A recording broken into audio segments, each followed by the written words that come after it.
স্বাগত জানাচ্ছি সারা বিশ্বের উল্লেখযোগ্য সব খবর নিয়ে ভোরের কাগজের প্রতিদিনের আয়োজনে। আর পুরো প্রতিবেদন জুড়ে আমি আপনাদের সাথে আছি কামরুজ্জামান আরিফ। আজ শুরুতেই থাকছে গাজা ইসরায়েল প্রসঙ্গ।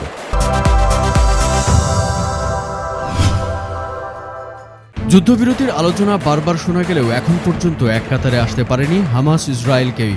চলমান এই পরিস্থিতিতে ফিলিস্তিনের গাজা উপত্যকায় ইসরায়েলের বর্বর হামলা অব্যাহত রয়েছে। গত ২৪ ঘন্টায় ইসরায়েলের হামলায় আরও অন্তত ৫০ জন ফিলিস্তিনি নিহত হয়েছে। অবরুদ্ধ এই ভূখণ্ড জুড়ে চালানো পৃথক হামলায় তারা নিহত হয়। এদিকে ইসরায়েলি হামলার জেরে এখন পর্যন্ত রাফা ছেড়ে পালিয়ে গেছেন ৮ লক্ষাধিক ফিলিস্তিনি।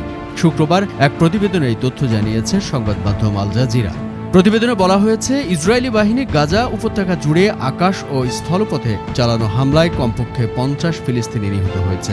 এছাড়া দক্ষিণাঞ্চলীয় শহর রাফাতে হামাসের নেতৃত্বাধীন যোদ্ধাদের সঙ্গে ইসরায়েলি সেনাদের ব্যাপক লড়াই চলছে বলেও জানিয়েছে স্বাস্থ্য কর্মকর্তা এবং হামাসের সশস্ত্র শাখা। ইসরায়েলি সামরিক বাহিনীর ট্যাঙ্কগুলো রাফায় আরও দক্ষিণ পূর্ব দিকে অগ্রসর হয়েছে, শহরের পশ্চিমাঞ্চলীয় জেলা ইবনার দিকে অগ্রসর হয়েছে এবং ৩টি পূর্ব শহরতলিতে অভিযান চালিয়ে যাচ্ছে বলে বাসিন্দারা বৃহস্পতিবার জানিয়েছেন। নাম প্রকাশে অনিচ্ছুক এক বাসিন্দা বার্তা সংস্থা রয়টার্সকে বলেছেন, দখলদার ইসরায়েলি বাহিনী আরও পশ্চিমে যাওয়ার চেষ্টা করছে। তারা ইবনার প্রান্তে রয়েছে, যা ঘনবসতিপূর্ণ, তবে তারা এখনও এটি আক্রমণ করেনি।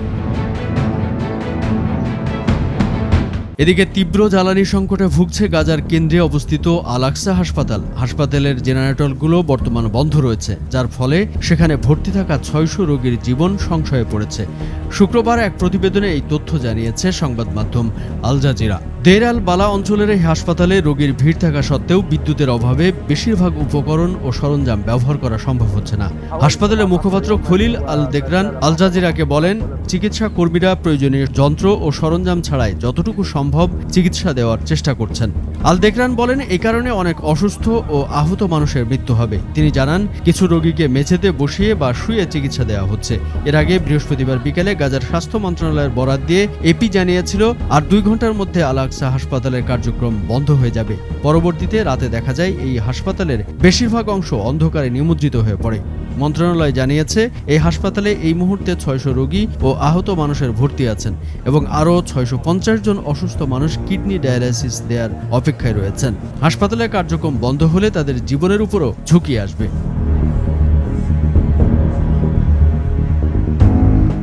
অন্যদিকে জাতিসংঘের শীর্ষ বিচার বিভাগীয় সংস্থা আন্তর্জাতিক বিচার আদালত আইসিজে আজ ইসরায়েলের বিরুদ্ধে দক্ষিণ আফ্রিকার আনা অভিযোগের বিপরীতে রায় দেবে। শুক্রবার এই তথ্য জানিয়েছে সংবাদ মাধ্যম এএফপি।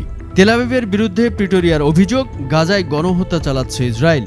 আইসিজের প্রতি প্রিটোরিয়ার দাবি, গাজায় দক্ষিণের রাফা সহ সকল অঞ্চলে অবিলম্বে ইসরায়েলি আগ্রাসন বন্ধ ও আরও বড় আকারে মানবিক ত্রাণ প্রবেশের ব্যবস্থা করতে হবে। তবে ইসরায়েল এই দাবি নাকচ করার চেষ্টা চালাচ্ছে। তাদের যুক্তি, জোর করে যুদ্ধবিরতি দেওয়া হলে ফিলিস্তিনি সশস্ত্র সংগঠন হামাসের যোদ্ধারা পুনর্গঠিত হবে, যার ফলে ৭ অক্টোবরের হামলার সময় জিম্মি করে নেওয়া মানুষগুলোকে উদ্ধার করা অসম্ভব হয়ে পড়বে।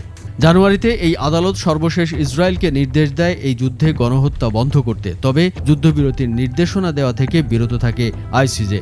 দক্ষিণ আফ্রিকা যুক্তি দিয়েছে, রাফার সাম্প্রতিক অভিযানগুলো গাজার পরিস্থিতিকে আমূল বদলে দিয়েছে, যার ফলে আদালতের উচিত জরুরি ভিত্তিতে যুদ্ধবিরতির নির্দেশ দেওয়া। তবে এই রায়ে কি বলছে আদালত তা জানতে আমাদের অপেক্ষা করতে হবে আরও কিছু সময়। এবারে থাকছে ইরান প্রসঙ্গ। কয়েকদিনের আনুষ্ঠানিকতা শেষে চিরনিদ্রায় শায়িত হলেন হেলিকপ্টার দুর্ঘটনায় নিহত ইরানের প্রেসিডেন্ট ইব্রাহিম রাইসি। ২৩শে মে নিজের শহর মাশহাদে ইমাম আলী আল রেজার মাজারে সমাহিত করা হয় প্রয়াত এই প্রেসিডেন্টকে। ইরানের সংবাদ সংস্থা ইরনা জানিয়েছে, বৃহস্পতিবার স্থানীয় সময় বিকেলে বিমানে করে মাশহাদের নিজাদ আন্তর্জাতিক বিমানবন্দরে রাইসির মরদেহ নিয়ে আসা হয়। এ সময় তাকে শেষ বিদায় জানাতে বহু মানুষ জড়ো হন। পরে শোকগ্রস্ত মানুষের ভিড়ের মধ্য দিয়ে সুসজ্জিত একটি ট্রাকে করে তার কফিন নিয়ে যাওয়া হয় ইমাম রেজার মাজারে। সোনার গম্বুজ বিশিষ্ট ইমাম রেজার মাজারেই দাফন করা হয় রাইসিকে। রাজধানী তেহরান থেকে ৯০০ কিলোমিটার পূর্বে অবস্থিত ইরানের পবিত্রতম শহর মাশহাদের ৯ম শতাব্দীতে শায়িত হয়েছিলেন ইমাম আলী আল রেজা। প্রতিবেদনে বলা হয়, সমাহিত করার আগে জন্মস্থান মাশহাদে রাইসির জানাজা পড়ানো হয়। একই সময়ে ইমাম রেজার পবিত্র মাজারে প্রেসিডেন্ট রাইসির কবরস্থান প্রস্তুত করা হয়। এরপর সকল আনুষ্ঠানিকতা শেষে তাকে সমাহিত করা হয়। মাশহাদে বসবাসরত বিদেশি কূটনীতিকদের পাশাপাশি প্রতিবেশী দেশের অনেক কর্মকর্তারা প্রেসিডেন্ট রাইসির অন্ত্যেষ্টিক্রিয়া অনুষ্ঠানে যোগ দিতে মাশহাদে এসেছেন।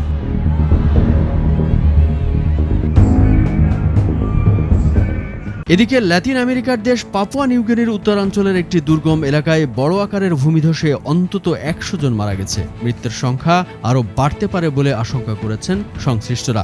আজ শুক্রবার এই তথ্য জানিয়েছে রয়টার্স। এনগা প্রদেশের কাউকালাম গ্রামে এই ঘটনা ঘটে। গ্রামটি রাজধানী পোর্ট মোরসবি থেকে প্রায় 600 কিলোমিটার উত্তরে অবস্থিত। রাত 3টার সময় যখন ভূমিধস শুরু হয় তখন গ্রামের বেশিরভাগ বাসিন্দাই ঘুমেছিলেন। প্রধানমন্ত্রী জেমস মারাপে এক বিবৃতিতে জানান, তিনি এখনও পরিস্থিতি নিয়ে স্বয়ংসম্পূর্ণ ব্রিফিং পাননি। তবে তিনি আশ্বস্ত করেন, সংশ্লিষ্ট কর্তৃপক্ষ এই দুর্যোগের মোকাবেলায় কাজ করছে। প্রধানমন্ত্রী জানান, এনগার প্রাদেশিক ও জেলা প্রশাসনের কর্মকর্তাদের সঙ্গে ত্রাণ, মরদেহ উদ্ধার ও অবকাঠামো পুনর্নির্মাণ উদ্যোগে সমন্বয় করার জন্য দুর্যোগ ব্যবস্থাপনা কর্মকর্তা, প্রতিরক্ষা বাহিনী, সড়ক ও জনপদ বিভাগের কর্মকর্তাদের পাঠানো হয়েছে।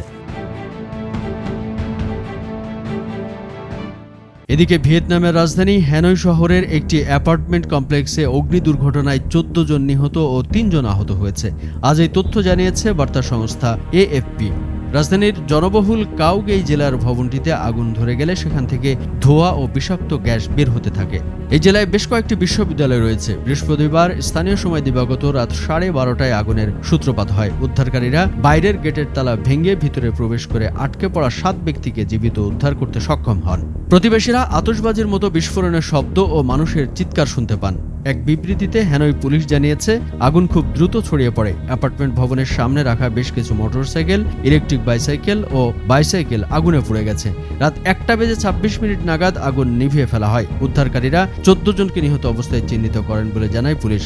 উদ্ধারকৃতদের মধ্যে 3 জনকে হাসপাতালে জরুরি বিভাগে চিকিৎসা দেওয়া হচ্ছে। আনুষ্ঠানিক হিসেব মতে এই ভবনে 24 জন বাসিন্দা ছিলেন। শেষ করব সোমালিয়া জলদস্যুদের ভয়ঙ্কর দস্যুপনা দিয়ে।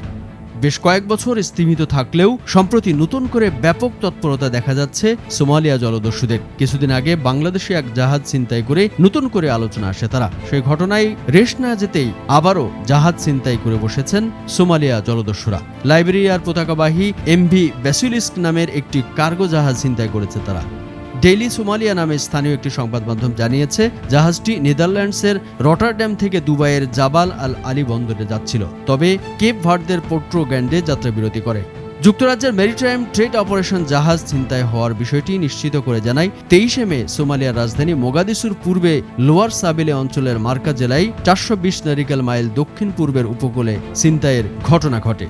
দুটি ছোট জলযানে করে আসা কয়েকজন হামলাকারী জাহাজে উঠে পড়ে। এরপর তারা জাহাজের অপারেশন রুমের নিয়ন্ত্রণ নেয় এবং সমস্ত যোগাযোগ বিচ্ছিন্ন করে দেয়। জাহাজের 17 জন ক্রু সদস্যকে একটি কক্ষে আটকে রাখা হয়েছে বলে ধারণা করা হচ্ছে। ইউকেএমটি এই ঘটনায় নজর রাখছে এবং ওই এলাকায় চলাচলকারী অন্যান্য নৌযানকে সতর্কতা অবলম্বনের নির্দেশনা দিয়েছে। সোমালিয়া জলদস্যুরা সম্প্রতি বেশ কয়েকটি জাহাজ ছিনতাই করেছে। এমভি ব্যাসিলিস্ক ছিনতাই এর মধ্যে সবশেষ ঘটনা। চলতি বছরে 12 মার্চ মোজাম্বিক থেকে সংযুক্ত আরব আমিরাতের পথে কয়লা নিয়ে যাওয়ার সময় সোমালিয়া উপকূল থেকে প্রায় 600 নটিক্যাল মাইল দূরে জলদস্যুদের কবলে পড়ে বাংলাদেশি পতাকাবাহী জাহাজ এমভি আবদুল্লাহ। প্রায় 33 দিন পর এমভি আবদুল্লাহ জাহাজটির 23 নাবিক সহ মুক্তি পায়। দর্শক, এই ছিল সারা বিশ্বে ঘটে যাওয়া উল্লেখযোগ্য কিছু খবর নিয়ে ভোরের কাগজের আজকের আয়োজন। যারা এতক্ষণ আমাদের সাথে ছিলেন তাদের অসংখ্য ধন্যবাদ। সারা বিশ্বের সব খবর সবার আগে জানতে সাথে থাকুন আমাদের ভোরের কাগজ ইউটিউব চ্যানেল ও ফেসবুক পেজে। ভালো থাকবেন সবাই। আল্লাহ হাফিজ।